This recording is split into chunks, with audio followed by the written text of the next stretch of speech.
Revision everything में एक बार फिर से आप लोगों का बहुत बहुत स्वागत है। तो कैसे हैं आप लोग? आई होप आप सब बहुत ही अच्छे होंगे।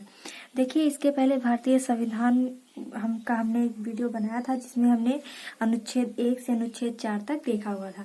तो इसमें आज हम अनुच्छेद 5 से अनुच्छेद 11 तक देखेंगे। देखिए, भारतीय संविधान का जो भाग 2 है, जो कि नागरिकता से संबंधित है, जिसमें नागरिकता कैसे ली जाएगी, कैसे दी जाएगी, उस पर कैसे कानून बनाएगा और कौन कानून बनाएगा, ये सारा कुछ हमारे भाग 2 में दिया गया है। और भाग 2 अनुच्छेद 5 से 11 तक है। सबसे पहले हम देख लेते हैं कि नागरिकता है क्या। देखिए, कोई भी देश अपने मूल निवासियों को कुछ विशेष अधिकार देता है। इन अधिकारों को ही नागरिकता कहा जाता है। भारत में एकहारी नागरिकता है, अर्थात हम केवल देश के नागरिक हैं, राज्यों को नागरिकता नहीं, बल्कि राज्यों के निवासी हैं। भारत में नागरिकता ब्रिटेन से लिया गया है। देखिए, इसमें क्या क्या इंपॉर्टेंट पॉइंट्स हैं। पहली, भारत में एकहारी नागरिकता है, यानी कि हम भारतीय हैं, हमारे पास केवल भारतीय नागरिकता है, यानी हम किसी राज्य के नागरिक नहीं है। कहने का मतलब, अगर हम मान लीजिए किसी यूपी, बिहार, झारखंड, मतलब किसी भी राज्य से हैं, तो हम ये नहीं कहेंगे कि हम वहाँ के नागरिक हैं या फिर वहाँ की नागरिकता हमें मिली हुई है, बल्कि हम कहीं भी जाएंगे हमारी नागरिकता केवल भारतीय के रूप में रहेगी और राज्यों के हम केवल निवासी रहेंगे।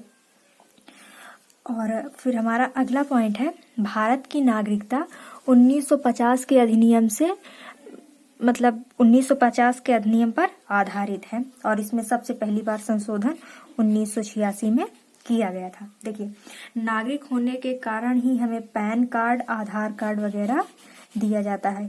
यहाँ तक कि बैंक में जो खाता खुलता है वो भी हमें भारत के नागरिक होने के कारण ही दिया जाता है।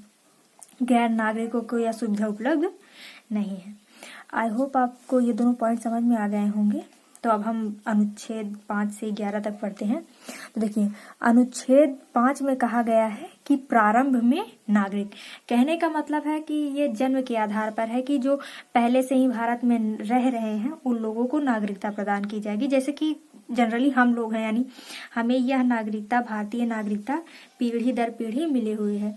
हमें हमारे पिताजी से मिली, हमारे पिताजी को उनके पिताजी से मिली और उनके पिताजी को उनके पिताजी से मिली हुई है। ये है प्रारंभ में नागरिकता।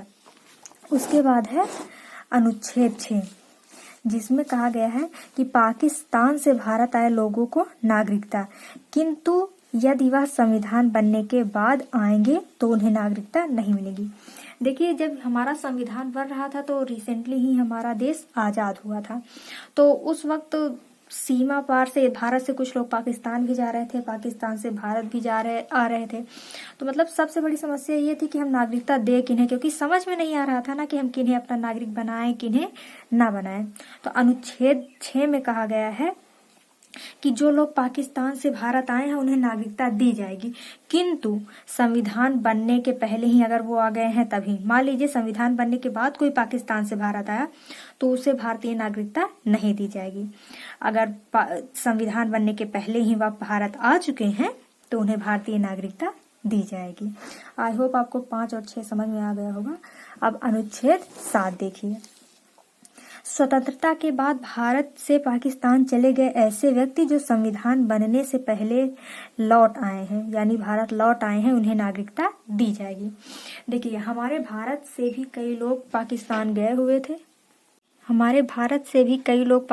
गए हुए थे, तो मान लीजिए वहां पे उन्हें समस्या हो रही थी कि मतलब उन्हें ऐसा लगा कि हम यहाँ पे नहीं रह सकते या फिर भारत ही बेहतर है, तो वो लोग पाकिस्तान से भारत वापस आ गए। तो अनुच्छेद 7 में उन लोगों को नागरिकता दी गई है, लेकिन उन्हें भी संविधान बनने से पहले ही लौट आना था, है ना। उसके बाद है हमारा अनुच्छेद 8, विदेशी भ्रमण, शिक्षा एवं नौकरी करने पर भारत से नागरिकता समाप्त नहीं होगी। इसका कहने का मतलब, मान लीजिए आप विदेश में घूमने गए या फिर कोई शिक्षा लेने गए या फिर नौकरी ही करने गए तो आपसे भारत की नागरिकता नहीं छीनी जाएगी। ओके।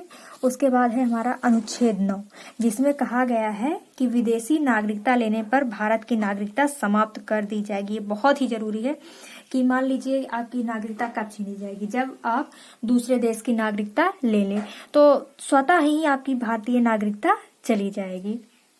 उसके बाद है अनुच्छेद 10, जिसमें कहा गया है भारतीय नागरिकता बनी रहेगी तब तक जब तक कि वह कोई देश विरोधी कार्य नहीं करता। मान लीजिए आप कोई देश विरोधी कार्य करते हैं, आतंक फैलाते हैं, मतलब या फिर कोई भी देश विरोधी गतिविधि में आप शामिल होते हैं, काम करते हैं, तो आपसे भारत की नागरिकता छीन ली जाएगी।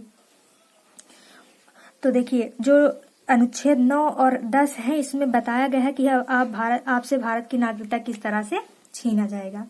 और अनुच्छेद 11 हमारा कहता है कि नागरिकता संबंधी कानून संसद बनाती है, यह जिम्मेदारी गृह मंत्रालय को दी गई है। देखिए जब हमारा देश आजाद हुआ था तो मतलब बहुत सारी सुविधाएं उपलब्ध नहीं थी उस समय पे कि सीधे सीधे सारा कानून नियम कानून बना दिया जाए।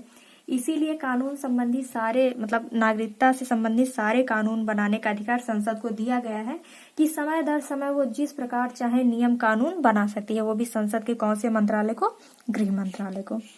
आई होप आपको अनुच्छेद 5 से 11 समझ में आ गया होगा। तो मिलते हैं नेक्स्ट वीडियो में। Thank you.